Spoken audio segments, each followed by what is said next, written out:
This is Hannibal here from the Hannibal TV on YouTube with a daily wrestling news update for you. First of all, thank you very much. I've reached 431,000 subscribers. Thank you all to the loyal subscribers. The Rock, who plays Mark Kerr in the Smashing Machine movie. I've seen the trailer for it. It looks pretty good.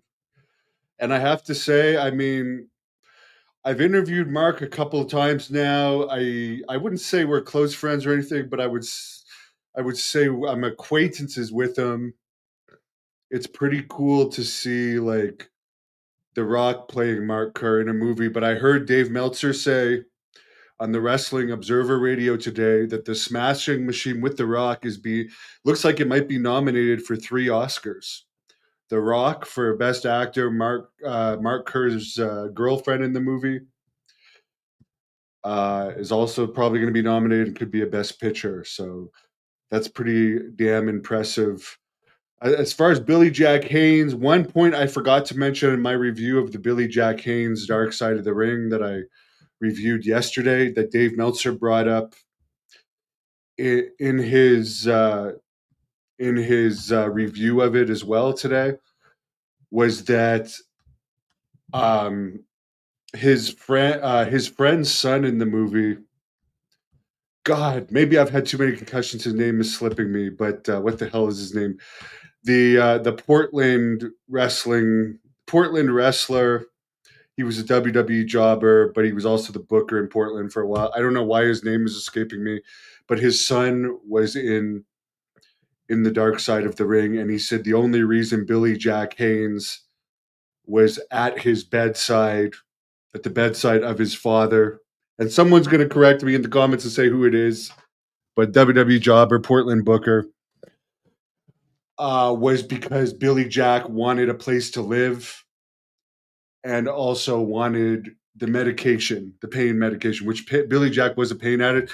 But I can tell you that I was talking to Billy Jack regularly during the time that this guy was on death's door, and Billy took the death really hard. So I don't know. The son was really hard on him, and why the name is escaping me, I really don't know. It's going to come to me as soon as I'm done this.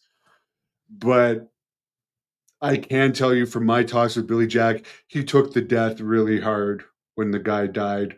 Also, according to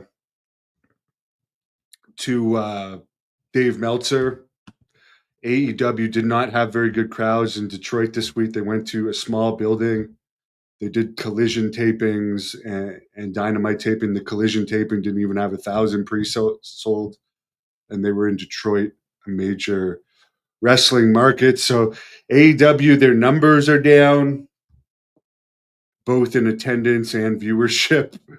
They're paying people a lot of money that aren't making any difference in numbers, and they have a lot of dead weight under contract.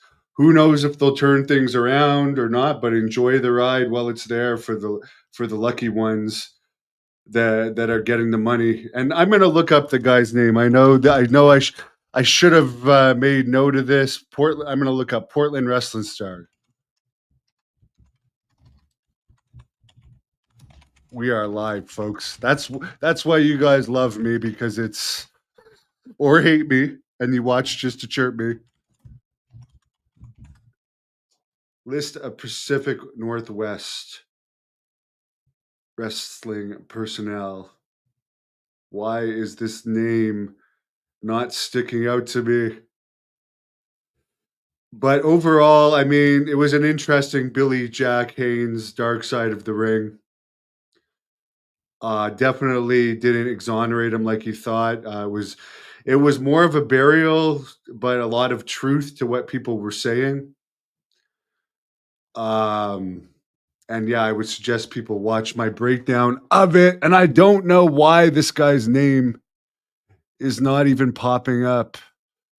And it's going to drive me crazy because it's just going to pop into my head right after. And he was one of the bookers for Portland for the longest time. Rip Oliver. There you go. King of Diamonds. It was Rip Oliver. Mike D. Piper's doing well. I'll be seeing her again real soon. So it was Rip Oliver's son that was saying the dark side of the ring, and I'll take Dave Meltzer's side on this. Billy Jack really took the death of Rip Oliver hard. Whether he was taking medication and living with him because he needed a place to stay or not, he took the death hard. I could tell you, I could feel his pain when he was having those conversations with me. And it's too bad, as I said, for like the last 4 or 5 years of his death, I was the closest person still active in the wrestling business to him. So it's too bad they couldn't have got more of a neutral side. They also made it seem like for his wife that he married, that was 15 or 20 years older with dementia, that it was just for a place to live. I could tell you, I don't know. I don't know what happened in the day. There was turmoil that happened in the days where she passed, with a pet dying. That may or may not have been his fault.